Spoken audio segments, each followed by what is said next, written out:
Assalamualaikum warahmatullahi wabarakatuh. Halo semuanya, perkenalkan nama saya Malva Vika Melia, NIM 2321801128 dari Prodi BGSD kelas 4C Universitas Muhammadiyah Purworejo. Di sini saya akan memaparkan materi IPAS kelas 5 bab 5 bagaimana kita hidup dan bertumbuh. Topik B, mengapa kita perlu makan dan minum. Yuk kita simak. Nah, sebelum masuk ke materi, di sini ada menu yang menyangkup dari materi yang akan saya bahas ada 6, yaitu yang pertama tujuan pembelajaran, yang kedua pertanyaan esensial, organ pencernaan manusia, nutrisi yang dibutuhkan, kemudian jenis makanan sehat, dan gangguan pencernaan.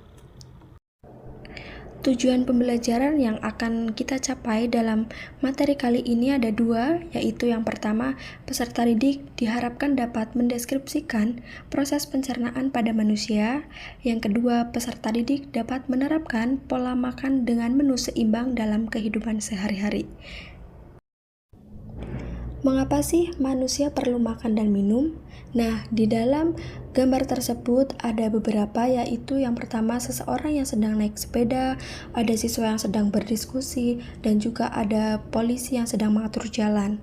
Nah, tentunya aktivitas tersebut membutuhkan tenaga dan fisik yang baik.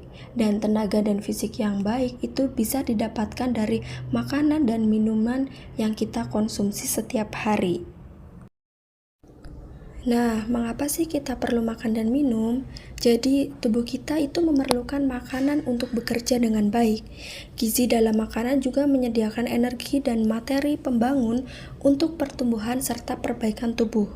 Jadi, makanan dan minuman itu bisa membantu kita tetap hidup dan beraktivitas karena menyediakan energi dan nutrisi yang dibutuhkan oleh manusia atau makhluk hidup.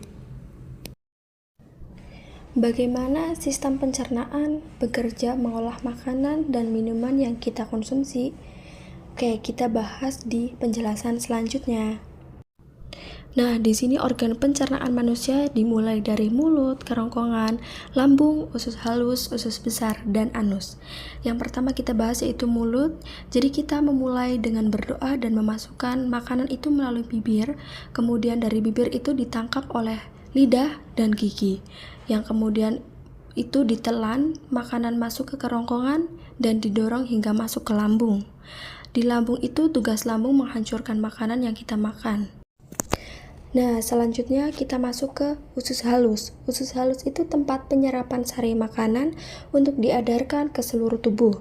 Sari makanan akan diubah menjadi energi dan kebutuhan lain di tubuh kita. Setelah dari usus halus kita masuk ke usus besar. Nah, di dalam usus besar itu air dari makanan akan diserap dan hanya tersisa ampas makanan yang disebut dengan tinja. Setelah dari usus besar akan masuk ke anus. Di anus itu tempat keluarnya. Nutrisi apa saja sih yang dibutuhkan oleh tubuh? Ada beberapa. Yang pertama protein. Protein ini merupakan zat yang dibutuhkan untuk pertumbuhan dan perbaikan.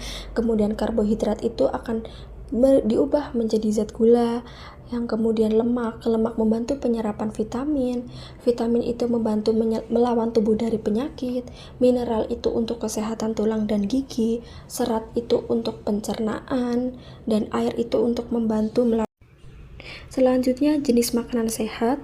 Jenis makanan sehat yang ada di sini bisa untuk memenuhi kebutuhan tubuh kita. Di antaranya ada protein, karbohidrat, sayur, dan buah. Protein itu bisa ngambil dari daging, dari telur, dan juga ikan. Kemudian karbohidrat bisa dari nasi, bisa dari kentang, dan juga bisa dari umbi-umbian.